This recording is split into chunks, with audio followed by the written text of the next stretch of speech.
1, il est 13h. Europe 1, 13h. 13h, 14h.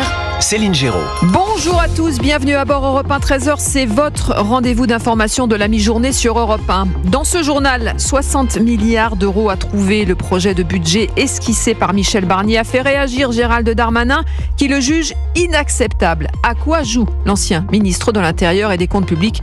On va en parler. La guerre au Proche-Orient, pas touche aux centrales nucléaires iraniennes. C'est le message de Joe Biden à Israël. L'envoyé spécial d'Europe 1 à Tel Aviv a rencontré des Israéliens qui redoutent l'engrenage. Et puis c'est une première dans le monde de la chirurgie. Un médecin a opéré depuis Bordeaux un patient atteint d'une tumeur qui se trouvait à Pékin. Tous les détails dans quelques instants. Enfin, en Ligue des Champions, l'île des grands soirs surclasse le grand Real Madrid. Rendez-vous à la fin de ce journal. Bonjour Géraldine Amont. Bonjour Céline. La tendance météo pour l'après-midi? Eh bien, temps perturbé des Alpes à l'est de la région PACA et en Corse. Le soleil et des nuages ailleurs. 13 à 16 degrés en général pour les températures. 16 à 19 de la Bretagne au sud de la Garonne. Jusqu'à 24 degrés à Nîmes et Montpellier. Météo complète sur Europe 1 à la fin de ce journal. Europe 1. À 4 jours de l'anniversaire du pogrom du 7 octobre, la menace djihadiste sur le sol français est à un haut niveau. Ce matin sur RTL, le ministre de l'Intérieur est revenu sur les raisons de cette hausse. La menace djihadiste est à un haut niveau, je peux vous le dire. Sur les 8 premiers mois de l'année, on a une augmentation de 181% des actes antisémites. Et là, ce mois d'octobre est un mois de danger dans la mesure où vous avez l'anniversaire du 7 octobre du pogrom. Vous avez les 4 grandes fêtes juives qui a commencé par le Nouvel An juif au début octobre, et vous avez la déstabilisation notamment au Moyen-Orient, au Proche-Orient. Donc vous voyez bien que cette conjonction peut créer un arc électrique favorable à un terreau islamiste et un terreau terroriste. Bruno Retailleau qui s'attaque aussi à l'immigration clandestine avec une première série de mesures. Dans une interview accordée au Figaro Magazine, il veut notamment prolonger la durée de rétention administrative des migrants en situation irrégulière jusqu'à 210 jours. Autre bataille, Mayalène Trémollet, un durcissement de la politique d'attribution des visas. Chiffre à l'appui, le ministre de l'Intérieur sonne l'alarme et cible l'exemple algérien. En 2023, le pays n'a accepté de reprendre que 2191 de ses ressortissants, alors que dans le même temps, la France lui a accordé plus de 205 000 visas. Des chiffres qui illustrent, selon Bruno Retailleau, un besoin urgent d'engager un bras de fer avec les pays qui ne jouent pas le jeu pour inverser le rapport de force. La butée dans notre maîtrise de l'immigration, notamment pour l'éloignement, c'est les laissez-passer consulaires. Nous allons multiplier des contacts, mais surtout des accords bilatéraux. Moi, je demande une réciprocité, vous voyez. Quand il n'y a pas réciprocité, on utilise des moyens. Concrètement, le ministre de l'Intérieur propose de conditionner la politique des visas à la délivrance des laissez-passer consulaires, de rétablir le délit de séjour irrégulier et même de modifier ce qu'on appelle la directive retour pour éloigner plus facilement les clandestins. Bruno Retailleau qui s'appuie sur l'exemple des pays voisins comme l'Italie qui a pu diminuer de 65% son immigration clandestine grâce aux accords noués avec l'Égypte ou encore la Tunisie. Mayalène Trémollet du service politique d'Europe 1. L'actualité, c'est aussi le budget présenté jeudi prochain à l'Assemblée. Il prévoit 60 milliards d'euros d'économies, dont 20 milliards en hausse d'impôts. Alexandre Chauveau, Gérald Darmanin, qui au passage a été ministre des Comptes publics entre 2017 et 2020, a marqué quelque part sa différence avec Michel Barnier tout en étant censé appartenir à sa majorité. Oui, il avait déjà marqué il y a 15 jours son opposition à une potentielle hausse d'impôts. Gérald Darmanin confirme donc aujourd'hui sa position. Malgré l'envolée de la dette, l'ancien ministre de l'Intérieur s'oppose entre autres à la suppression des allègements de charges pour les entreprises ou à l'augmentation de l'impôt sur les sociétés. Le député du Nord dénonce une politique contraire à celle menée depuis 2017 par Emmanuel Macron. Il était ce matin sur France Info. Moi, je me suis engagé dans les électeurs de Tourcoing et de ma circonscription, pas d'augmentation d'impôts. Je ne voterai aucune augmentation d'impôts. Pour l'instant, le budget tel qu'il est annoncé me paraît inacceptable, en effet. Donc, on va avoir un débat parlementaire. Vous savez, le pouvoir est désormais au Parlement. Le gouvernement fait une proposition, c'est normal, et le Parlement va débattre. C'est pour ça qu'on a été élus. Bon, je vous dis pourquoi les choses, parce que on aurait un retour en arrière vers François Hollande, là. Ça, c'est très inquiétant parce que ça va créer le chômage de demain. Alors, autre désaccord de Gérald Darmanin, la réduction du déficit à 5% dès 2025, souhaitée par Michel Barnier. Lui se dit plutôt favorable à un étalement sur plusieurs années pour ne pas briser le dynamisme de l'économie. Politiquement, c'est enfin un moyen pour Gérald Darmanin d'installer un rapport de force avec le Premier ministre, alors que Michel Barnier n'a pas souhaité le conserver au gouvernement. Les débats budgétaires à l'Assemblée dans les prochaines semaines promettent donc d'être animés. Et nous allons devoir nous serrer la ceinture. Et pour économiser 3 milliards d'euros, eh bien, le gouvernement prévoit de repousser la revalorisation des retraites prévue le 1er janvier au 1er juillet. Une cruelle désillusion pour les retraités qu'a rencontré pour Europe 1 Margot Faudéré. Ni surpris, ni pas surpris, je dirais qu'on est un peu une variable d'ajustement pour le gouvernement, si on peut dire. Résignation et lassitude pour Rémi, retraité, à l'annonce du décalage de la revalorisation des retraites de base. Il faut dire que 24 heures seulement après l'annonce, à l'inverse d'une revalorisation anticipée du salaire minimum, la pilule passe mal pour certains de nos aînés. Cyril Chabagnier est le président de la CFTC. On a l'impression que quasiment en contrepartie, il fait payer cette revalorisation aux retraités en décalant de 6 mois. Dans notre pays, les retraités ont un niveau de vie médian légèrement supérieur à celui de l'ensemble de la population, mais tous les deux s'inquiètent des conséquences d'une mesure non ciblée. Pour Cyril Chabagnier, un geste peut être demandé, mais seulement aux retraités les plus aisés. Comment vous allez expliquer à quelqu'un qui a 1000 ou 1200 euros de retraite et qui a du mal à remplir son frigo que la revalorisation qu'il aurait dû avoir au mois de janvier, il aura qu'au mois de juin? C'est pas possible. De son côté, Bercy tient à préciser qu'il ne s'agit pas d'un gel, mais seulement d'un report. Au 1er juillet, la revalorisation des retraites de base devrait ainsi avoisiner 1,8% au niveau de l'inflation. Les précisions de Margot Faudéré du service économie d'Europe 1. 13h06, Europe 1, 13h, la suite dans quelques instants. Sa parole est rare. Jean-Marie Villemain, le père du petit Grégory, s'exprime dans la préface d'une bande dessinée. Brigitte Bardot qui remercie avec délicatesse tous ceux qui lui ont souhaité son anniversaire. Et puis, un Lille des grands soirs hier face au Real Madrid. À tout de suite. 13h-14h, vous écoutez Céline Géraud sur Europe 1. Europe 1, 13h.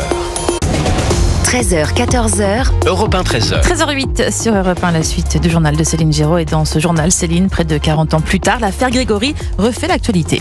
Oui, c'était le 16 octobre 85. Le corps entravé du petit Grégory était retrouvé dans la Vologne. Le mystère reste entier aujourd'hui. Et Jean-Marie Villemain, le père du petit Grégory, dont la parole est rare, eh bien, il est le héros d'une bande dessinée dont il signe la préface. Antoine Bienvaux, un texte inédit où Jean-Marie Villemain revient sur ses souvenirs douloureux. Oui, dès les premières lignes, Jean-Marie Villemain décrit un anéantissement total pour son épouse et lui au moment de la mort de Grégory. Je me demande comment nous avons survécu. Nous étions perdus au fond du gouffre sans aucun soutien, se remémore-t-il. Au fil des lignes, il revient aussi sur son geste fou en mars 85 lorsqu'il assassine son cousin Bernard Laroche, suspecté d'être impliqué dans le meurtre de Grégory. Je resterai à jamais un assassin et je le regrette tant, s'émeut Jean-Marie Villemain.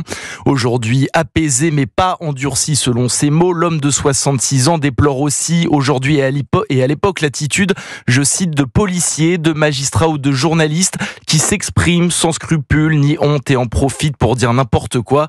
Un texte fort écrit à l'initiative de Jean-Marie Villemain qui a lui-même contacté l'auteur de cette BD sobrement intitulée Grégory, qui retrace la mort du petit garçon et l'enquête qui s'en est suivie. Pat Perna, le scénariste, décrit d'ailleurs Jean-Marie Villemain comme un homme qui ne lâchera jamais, plongé dans un combat pour la vérité. Une vérité qui reste encore inconnue 40 ans plus tard, mais il faut le rappeler, l'enquête, elle, est encore ouverte. Merci Antoine Bienvaux pour Europe 1 et c'était bien le 16 octobre 84. On va fêter donc les 40 ans de ce qui reste le plus grand fait divers de France. 13h10, c'est une première mondiale. Un chirurgien installé à Bordeaux a opéré un patient atteint d'une tumeur qui se trouvait à Pékin, à 8000 km de là. Incroyable mais vrai. Les explications de Stéphane Place. Ce n'est pas au bloc, mais dans un simple bureau ici, dans sa clinique bordelaise, la tête dans une grosse machine qui fait penser à une énorme console de jeux vidéo avec écran 3D, manettes et pédales, que ce chirurgien réputé peut opérer, ou plutôt téléopérer, un patient chinois qui se trouve à près de 9000 km dans un hôpital de Pékin. En fait, l'urologue, le docteur Richard Gaston, manipule à distance un robot qui lui obéit et effectue les gestes sur place en Chine. Il s'agit non pas d'un exploit médical, parce que la plupart de mes collègues français sont capables de faire ce que j'ai fait, mais c'est un exploit technique qui permet, par une connexion Internet, de relier une console à un robot qui se trouve à des milliers de kilomètres, avec un temps de latence entre le geste du chirurgien et le mouvement de l'instrument qui n'est que de 130 millisecondes. L'œil du chirurgien ne perçoit pas le décalage en temps du mouvement de l'instrument. Et en cas de pépin, comme tout bêtement un problème de connexion Internet, une équipe chirurgicale en Chine peut prendre le relais immédiatement. Bordeaux, Stéphane Place, Europe 1. Incroyable cette opération à distance. 13h11, samedi dernier, Brigitte Bardot a fêté ses 90 ans. Europe 1 a d'ailleurs consacré un podcast qui retrace la vie de l'icône que vous pouvez écouter dès maintenant. Eh bien, Brigitte Bardot a tenu à remercier chaleureusement tous ceux qui lui ont souhaité son anniversaire, notamment les Tropéziens, Frédéric Michel. Oui, et devant la porte bleu-azur de la Madrague, la célèbre propriété tropézienne de l'icône Brigitte Bardot a déposé en début de semaine un immense bouquet de fleurs avec un mot. Vous qui passez, prenez une rose en souvenir de moi. Je remercie du fond du cœur tous mes amis tropéziens et notre adorable mère pour l'hommage unique et extraordinaire que vous m'avez offert. 2 portraits de bébés habillent le phare rouge de la ville. Plusieurs événements culturels, expos photos, spectacles musicaux, projections ont été organisés durant ce mois de septembre, mettant à l'honneur la plus célèbre des habitantes de Saint-Tropez. Certains se prolongent jusqu'au mois de novembre. Samedi dernier, le film Et Dieu créa la femme a fait salle comble dans le cinéma de la mythique Place des Lys. Je me sens profondément tropézienne que le Mistral dépose devant votre porte les milliers de baisers que je lui ai confiés, conclut avec une si belle écriture manuscrite, la star. Brigitte Bardot qui a dessiné à l'encre bleue sur son message une fleur. La légende a aussi tenu à remercier sur X toutes les personnes qui lui ont adressé un courrier, un poème, un cadeau. Parfois, imaginez la surprise, elle a écrit ou appelé directement ses fans, envoyé des fleurs ou une bouteille de champagne. 13h13 sur Europe 1, la suite du journal et c'est un exploit majuscule. Céline, hier soir en Ligue des Champions, Lille a surclassé le plus grand club du monde. Oui, et ce 1-0 face au grand Real Madrid, but de Jonathan David, une performance XXL pour le LOSC dans un stade Pierre-Mauroy ivre de bonheur. Cyril de la Morinerie, vous êtes en direct de Lille pour Europe 1. Alors comment est-ce que les Dogs ont fait pour battre ce Real ? Eh ben écoutez, on va poser la question dans un instant au président du LOSC, Olivier Létang, qui nous fait la joie de nous accueillir ici au domaine de Luchin. Nous sommes dans le centre d'entraînement du LOSC, qui est l'un des plus beaux centres d'entraînement de France. Et les joueurs de Lille viennent de terminer il y a quelques minutes le décrassage. Évidemment, il y a des étoiles dans les yeux parce qu'ils ont rendu fous de bonheur les supporters de Lille. Bonjour Olivier Létang. Bonjour. Merci d'être avec nous sur Europe 1. Olivier Létang, expliquez-nous. Céline Géraud vous demande comment vous avez fait pour battre le Real Madrid, 15 Ligues des Champions et qui est resté sur 36 matchs sans défaite. Waouh, comment on a fait? Ça va être très long, il va nous falloir 3 heures. Non, en résumé. Plus sérieusement, effectivement, c'était une très très grande performance, battre le Real Madrid, 15 Champions League, 6 Champions League sur les 10 derniers exercices et un club qui était invaincu depuis le mois de janvier. Donc il a fallu beaucoup d'ingrédients, mais la première des choses, je tiens à féliciter Bruno Genesio pour la stratégie, le staff, l'entraîneur, tous les joueurs qui ont été parfaits. Il fallait faire le match parfait finalement.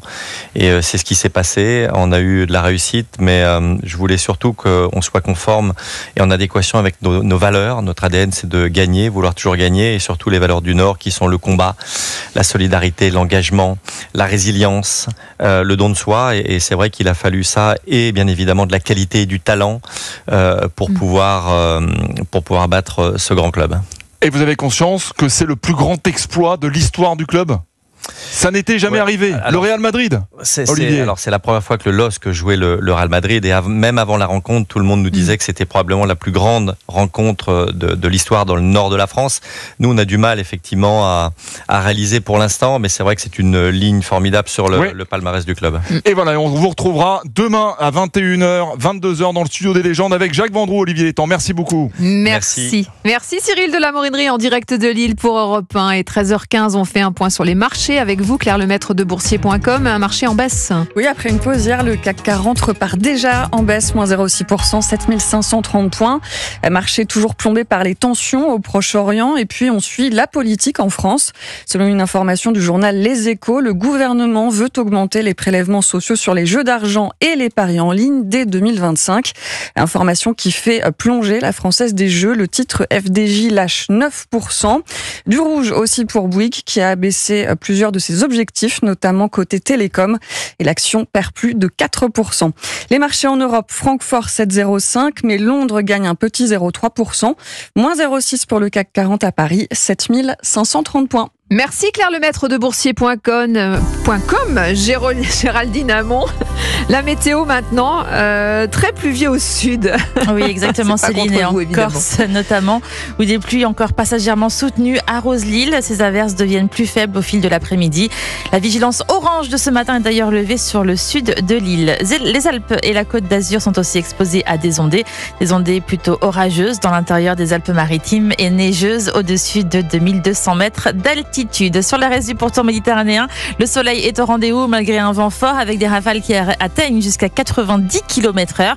Ailleurs et près de la Manche jusqu'à l'Île-de-France et la vallée de la Loire, des éclaircies feront leur apparition. Le soleil sera un peu plus timide sur le reste du pays. Pour les températures, il fera 13 degrés à Colmar, 14 à Boulogne-sur-Mer, 15 à Metz et Lille, 16 à Lyon et Paris, 18 à Bordeaux, 19 à Brest et Biarritz, 20 degrés à Marseille, 21 à Perpignan, jusqu'à 24 degrés à Nîmes et Montpellier. Demain, ce sera la journée la plus belle de la semaine, donc profitez-en. Le soleil va dominer sur la majeure partie du pays.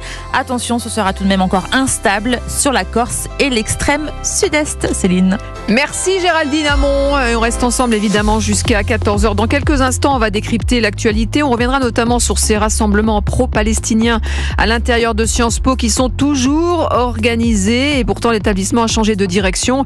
Et on reviendra aussi sur ce budget 2025 qui fait beaucoup parler, notamment coincé, serré, même Gérald Darmanin. À tout de suite. Et vous pouvez réagir au 01 80 20 39 21. C'est le numéro non surtaxé du Standard d'Europe 1. Europe 1 13h.